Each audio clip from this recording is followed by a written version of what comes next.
चलिए बच्चों, आज हम आपको बताते हैं कि स्ट्रक्चर्स जो आपकी ल्यूकोसाइट्स होती हैं उसमें उसके जो पार्ट्स हैं उसमें जो आपकी कॉप्सल्स होती हैं उनका शेप क्या होता है।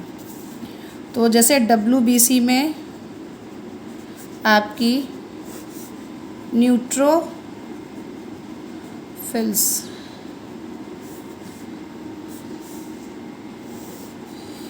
ईओफिल्स,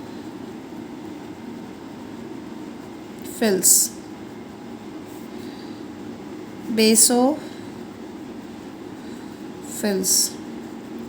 अब इनका शेप देखिएगा, क्योंकि ये क्या होती हैं, ये इसमें आपके ग्रेन्युलोसाइट्स बोलते हैं इनको, क्योंकि WBCs में आपके ग्रेन्युलोसाइट्स आता है पहले तो ये ग्रेनुलोसाइट्स का है प्रकार, क्योंकि ग्रेनुलोसाइट्स और एक ग्रेनुलोसाइट्स, तो ग्रेनुलोसाइट्स में तो ये सब आती। इनका आप शेप देखिए कैसा होता है। जो आपकी न्यूट्रोफिल्स होती है, न्यूट्रोफिल्स को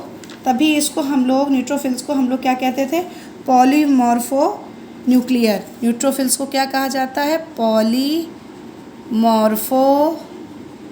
न्यूक्लियर। क्यों? क्योंकि इनका जो मॉर्फोलॉजिकली स्ट्रक्चर होता है वो आपको खुद शो करता है कि इन्हें मॉर्फोलॉजिकल न्यूक्लियर क्यों कहा जाता है।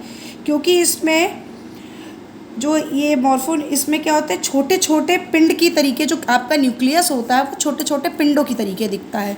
तो आप देखिएगा, एक तो ये ग्रेनुलोसाइट्स हैं सबसे बड़ी चीज़, तो ये ग्रेन्यूल्स हो गए पूरे में ग्रेनुलोसाइट्स। इनका केंद्रक कैसा होता है, केंद्रक ये छोटे छोटे पिंडों के रूप में बटा होता है।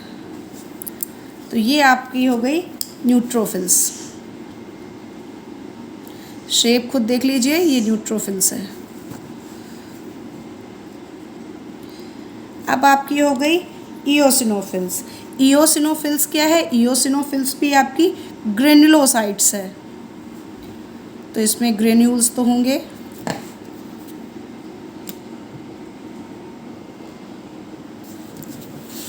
ये देखिए, इसमें ग्रेन्यूल्स हैं, इसको आप अच्छे से समझ सकते हैं। ग्रेन्यूल्स होने के बाद जो इनका जो न्यूक्लियस होता है वो दो पिंडों में बटा होता है। देखिए, एक ऐसे, एक ऐसे, तो ये बाई न्यूक्लियस हो गई।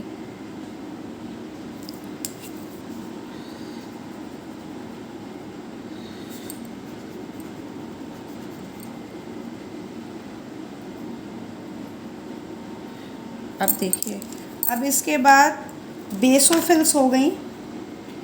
बेसोफिल्स क्या होती हैं,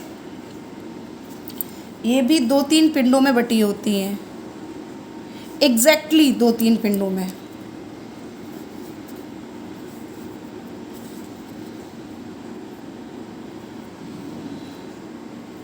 एस के आकार की होती हैं बेसोफिल्स, जो होती हैं आपकी एस के आकार की। एक तो पॉइंट ये हो गया, फिर ऐसे तरीके से ये आपका ये एस का आकार, ऐसे ऐसे यूं।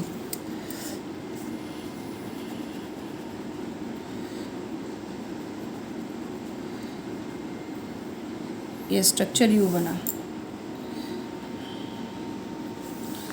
क्योंकि एक पार्ट यहाँ पे होता है और एक पार्ट यहाँ पे, इसलिए इसको बोला जाता है ये एस के आकार की होती हैं।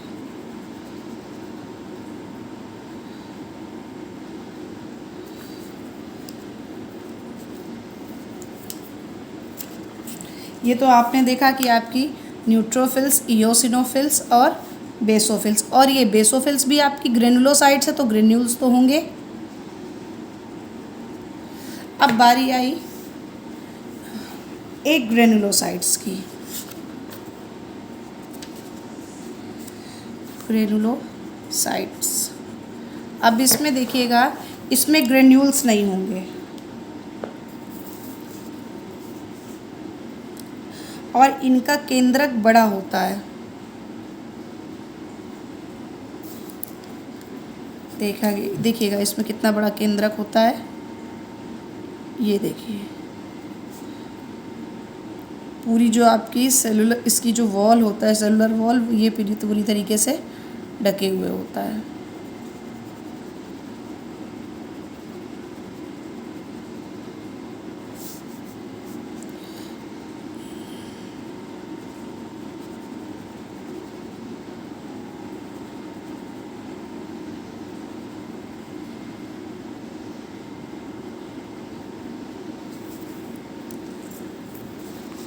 अब ये उसे बोलते हैं हम लोग लिम्फोसाइट। लिम्फोसाइट्स।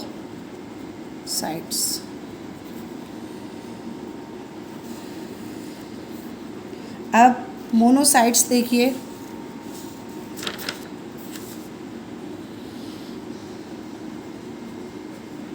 मोनोसाइट में केंद्रक बहुत बड़ा होता है। ये देखिए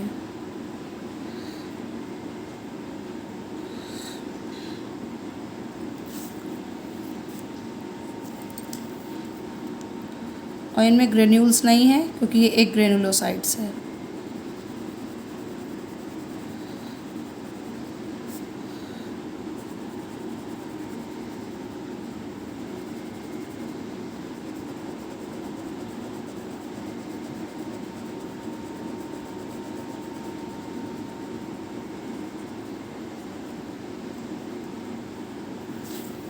ये हो गई आपकी एक ग्रेनुलोसाइट्स। और इरिथ्रियोसाइट्स का मैं आपको, इरिथ्रियोसाइट जो आरबीसी होती हैं वो आपकी सर्कुलर शेप में होती हैं, उसमें कोई केंद्रक नहीं होता है, उसमें कोई भी न्यूक्लियस नहीं होता है क्योंकि ये सभी न्यूक्लियरलेस होती हैं।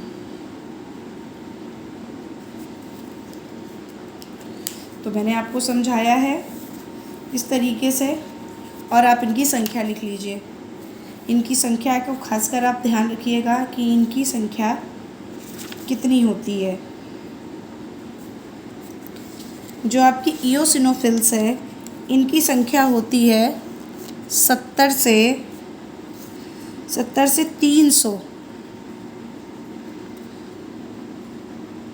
300 पर क्यूबिक mm।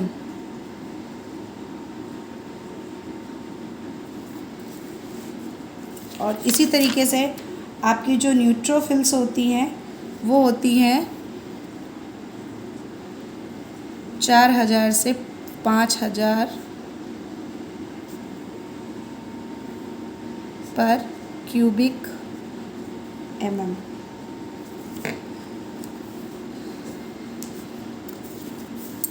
और जो आपकी बेसोफिल्स है, बेसोफिल्स होती हैं आपकी, बेसोफिल जो होती है वो 35 से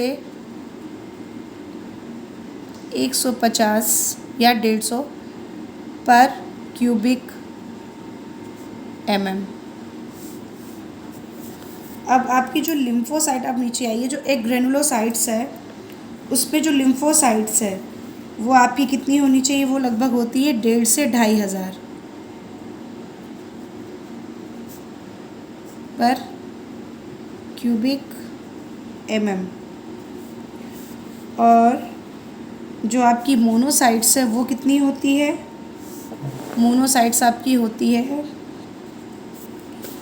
आपकी मोनोसाइट्स होती है 200 से 700 पर क्यूबिक mm। तो आज के लिए इतना ही, धन्यवाद। तो आप लोग इस चीज़ को समझ गए होंगे अच्छे से कि WBCs और RBCs के शेप किस तरीके से होते हैं और उसे कैसे शो करते हैं।